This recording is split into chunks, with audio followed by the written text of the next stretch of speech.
In the summer of 1976, a 24-year-old woman was found dead in her bedroom. She weighed barely 30 kilograms. Her body was covered in bruises. Her knees were permanently damaged from constant kneeling. She had not eaten properly for weeks. And yet, the people closest to her did not believe she had died from illness, neglect, or starvation. They believed she had died after defeating the devil. Her name was Anneliese Michel, and her story would become one of the most disturbing, controversial, and emotionally charged cases of the 20th century, a case that still forces us to ask an uncomfortable question. Where does faith end, and where does responsibility begin? Anneliese was born into a deeply religious household.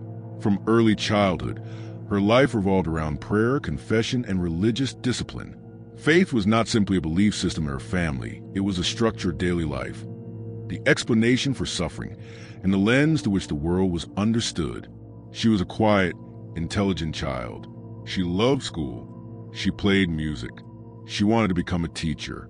By all outward appearances, her future seemed ordinary and hopeful, but inside, something was changing.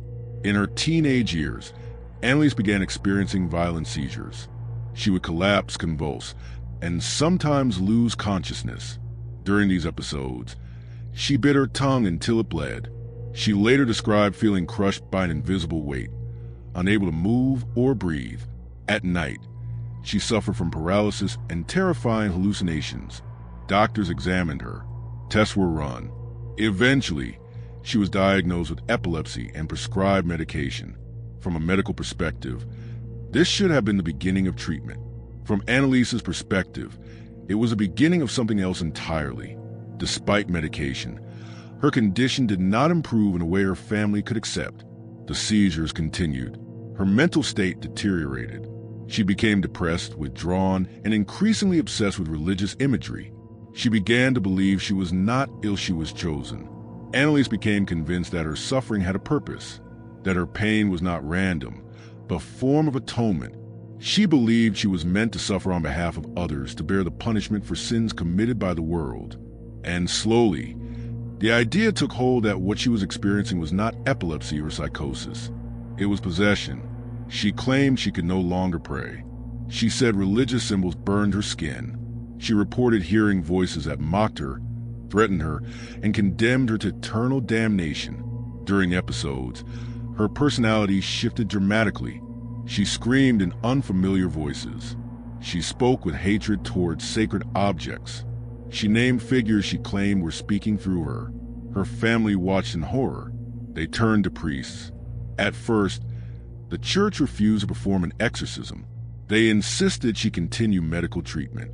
But as her condition worsened and as her behavior became more extreme, the family persisted. Eventually, permission was granted. What followed would become infamous. Over the course of nearly a year, Anneliese underwent dozens of exorcism rituals. Each session lasted hours. She was restrained by multiple people as prayers were shouted over her. These rituals were physically exhausting and psychologically devastating. During this time, she began refusing medication.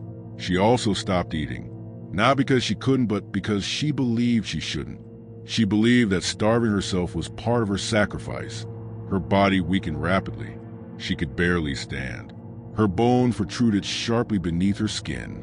Her movements became slow and painful. Yet the rituals continued.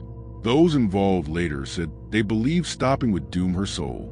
In the final days of her life, Anneliese could no longer walk unassisted. She asked her mother to stay with her at night. She repeated the same words over and over. "I'm afraid." The next morning, she was dead. Her death sent shockwaves through society. An investigation was launched. Doctors, psychiatrists, theologians, and legal experts examined the case. Autopsy results showed severe malnutrition, dehydration, pneumonia, and physical injuries consistent with prolonged exhaustion. There was no evidence of supernatural causes. The court concluded that her death was preventable. Her parents and the priests involved were charged with negligent homicide. The trial became a national spectacle. Crowds gathered daily. Public opinion split sharply. Some believed Anneliese had been a victim of untreated mental illness. Others believed she had been genuinely possessed and abandoned by a society that no longer believed. Experts testified that epilepsy and severe psychiatric disorders can produce intense religious delusions, auditory hallucinations, personality changes, and extreme self-punishment behaviors, especially when reinforced by belief systems that interpret suffering as meaningful. In the end, the court ruled that those responsible had failed to seek adequate medical care.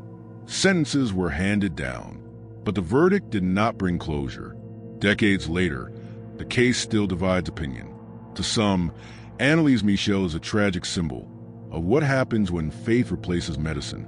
To others, she is a martyr, a woman who suffered willingly for a higher purpose. Her story inspired books, films, and endless debate. It forced religious institutions to re-examine exorcism practices. It pushed society to confront the dangerous intersection of belief, authority, and untreated illness. And perhaps most hauntingly, it reminds us that suffering can be interpreted in radically different ways, and that those interpretations can mean the difference between life and death. Anneliese Michel did not die in the Middle Ages. She died in the modern world. And that is what makes her story so deeply unsettling, because it tells us that even today, even with all our knowledge, the line between devotion and destruction can still disappear quietly, slowly, and fatally. Her story is not just about possession. It is about belief. And what happens when belief becomes stronger than reality?